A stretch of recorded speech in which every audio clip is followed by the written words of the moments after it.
रात में सोते समय बहुत सावधान हो जाना चाहिए उपासक को। वैसे तो हर समय सावधान, पर सोते समय ऐसे सावधान होना चाहिए जैसे मृत्यु के समय योगी जन अपने सारे इंद्रियों को समेट लेते हैं और अपने स्वरूप में, अपने प्रीतम के स्वरूप में लगा देते हैं। तुम रोज शयन के समय ऐसा अनुभव करो, मैं नींद में जा रहा हूं या मृत्यु में जा रहा हूं, इसमें कोई फर्क नहीं पड़ता। पता नहीं आंख खुले कि ना खुले। कितने ऐसे हैं कि सोते ही रह गए।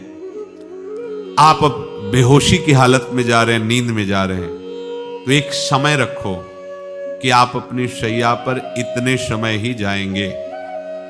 एक नियत समय रखो। हमने देखा है साधुकों का एक समय होता है कि 10 बजे हमें लेट जाना है, सोना नहीं, लेट जाना है, और लेटे हुए भगवत चिंतन करना। अब जब सो गए तो सो गए, नहीं सो गए तो उसमें हमें टेंशन नहीं लेना कि अभी नींद नहीं आई, 10:30 बज गए, 11 बज गए, ये नहीं। आंख मूंदी, मंत्राकार वृत्ति, तो बिना नींद की गोली के सो जाओगे। यह है ऐसा। भजन में मन लगाओ, सो जाओगे। जिनको नींद ना आती हो उनके लिए सही दवा है, आप नींद का चिंतन न करके प्रभु का चिंतन करने लगो। देख लेना आप कब सो गए पता नहीं चले।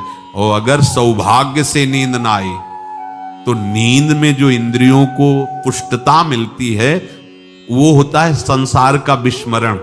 नींद में खास बात क्या होती है कि संसार का चिंतन छूट जाता है, फिर वो मस्त हो जाता है। उसमें जो ऊर्जा शक्ति वो जागृत होती है। संसार के चिंतन से ऊर्जा शक्ति नष्ट होती है। तो 4 घंटे 5 घंटे संसार के चिंतन से रहित पड़ा रहा सुषुप्ति में, तो उसे ऊर्जा शक्ति फिर आ गई।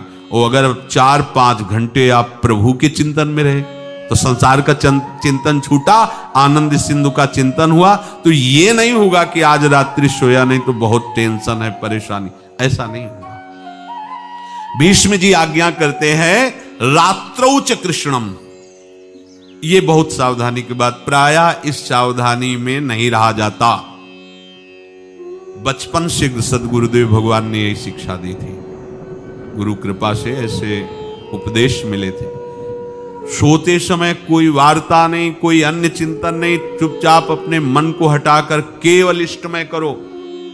कब नींद आ जाती है इसकी चिंता मत करो, इष्टाकार वृत्ति करके ही सोना चाहिए। तो आगे जो लिखा है पुनरुत्थिताये, जब उठो तब वैसी वृत्ति, तो कुछ दिन बाद स्वाभाविक हो जाएगी, स्वाभाविक हो। अपने तो इतना तक देखा है कि जैसे आधा पद में होश रहा और निद्रा आ गई, तो जब चेतना आई तो उसी पंक्ति से, जहां से होश गायब हुआ था, उसी पंक्ति से जागरण प्रारंभ हुआ। ऐसा ही जब ऑपरेशन के समय बेहोश किया गया था तो उनसे कहा था हमें बता देना कुछ मिनट पे, तो उनका हाँ लगाने वाले इंजेक्शन और कुछ ही सेकंड में इसका असर बस। तो जो पद चलाया था, जब होश आया था तो वही पद चल रहा था, मतलब बेहोशी में वो पद अपना अधिकार किए हुए था।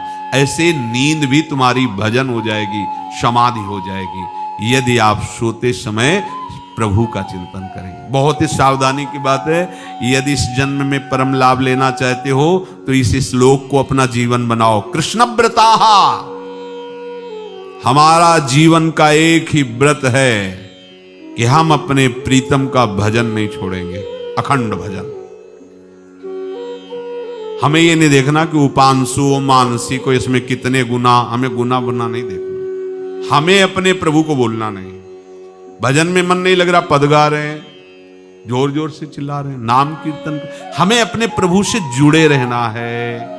कृष्ण व्रताः, कृष्ण मनुस्मरन्तो, हमारा निरंतर स्मरण चले, बस ये प्रयास रखना है। जब निरंतर स्मरण की बात कह दी तो फिर आगे कुछ कहना नहीं चाहिए, पर खास बात इसीलिए कहा जाता है कि आप समझ जाओ। रात्रौ च, जब कोई भी ब्रह्मचारी, कोई भी उपासक, कोई भी बैरागी, त्यागी, महात्मा सोते समय सावधान हो गया तो उसकी रात्रि बहुत गलत जाएगी। खास जब आप सैया पे शयन करते उस समय असावधानी हुई तो विकार छा जाएगा, ध्यान रखना।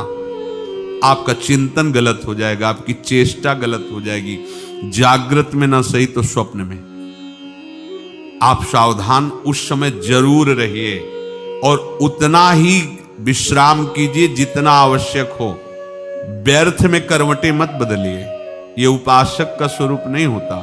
रोगी है तो बात अलग है, बड़े असाध्य रोगों से, नहीं तो ऐसी दिनचर्या नहीं होनी चाहिए। कै बजे? 3:30, अभी आधा घंटा तो है, फिर कमर ओढ़ लिए, ये साधक का नहीं होता। उचित समय, जो मान लो 4 घंटा विश्राम का, तो अब ये नींद का विषय आओ या ना हो, हम तुम्हारे लिए पुष्प बिछा के नहीं बैठेंगे कि आ जाओ आ जाओ आ जाओ। नहीं आई तो अब ये नहीं गया, अब इतने समय नहीं आई थी, अब 4 बजे उठने के समय कैसे नहीं, ये फेंका। उसमें विचार नहीं किए, पहले फेंको और सैया से नीचे उतरो, भूमि को प्रणाम करो, आगे बात नहीं। वो फिर आपको ऐसा होता है 10 मिनट में तो कोई बात नहीं, 10 वो पार कर देगा, घंटा दो। रात्रौ च कृष्णम पुनरुत्थिताय, ये नियम लीजिए।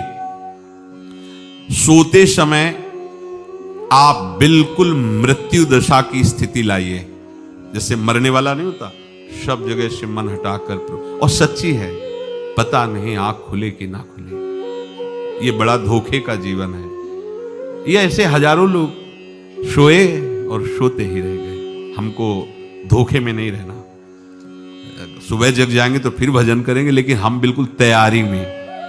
तो जब ये था कि किडनी कभी भी फेल हो सकती, तो हमें ज्ञान तो था नहीं ऐसा उस समय, तो हम रात्रि में जब शयन का सो, तो कपड़े कौन थे, कोई पैंट शर्ट थोड़ी था, सब हटा चला, ऐसे रज लगाई, राधा वल्लभ जी को ऐसे बांधा, चरणामृत लिया, पूरी तैयारी में, क्योंकि पास कोई था नहीं।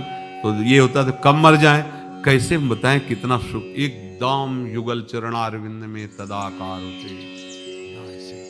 वो इसीलिए कहते हैं कि प्रतिकूलता और अव्यवस्था और दुख ये भगवत प्राप्ति का प्रधान साधन है। अव्यवस्था, प्रतिकूलता और दुख, ये अभ्यास उसी से। जब शाम के शयन करते तो पहले वृंदावन को प्रणाम करके और ऐसे भावना में प्रिया प्रिया कहते कि जैसे भी आपके हैं, अगर शरीर छूट जाता है रात्रि में तो आप धोखा ना करना, आप बुला लेना अपने। और कैसे बताओ उस समय कैसे भाव होते थे, कोई पास नहीं, कोई सुविधा नहीं, 1 रुपया नहीं, तो एकदम दैन्यता, एकदम कितना सुख मिलता, वो एकदम केवल भगवद आश्रित। तो रात्रौ च कृष्णम पुनरुत्थिताय, ये बहुत पकड़ने वाली बात है। रात्रि के समय कोई और चिंतन न बनने पाए। देखो आप, और उस समय खास करके विषय चिंतन बनता है, ध्यान रखना।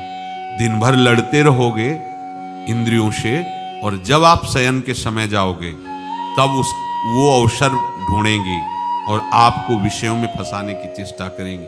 कोई क्रिया या पूर्व में कोई क्रिया या कोई दृश्य या कोई बात, अगर कहीं मोबाइल से मित्रता है और बगल में रखा है तो भूल जाओ, रात्रौ च कृष्णम पुनरुत्थिताय।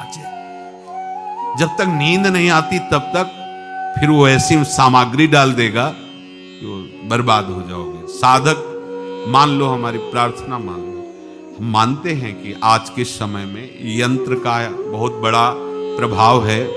अब यंत्र का प्रभाव देख लीजिए, यही छाती पे मोबाइल होगा, यही धड़कन के साथ वो घंटी बजे और कुछ नहीं। ऐसा भगवान का खेल रचा है।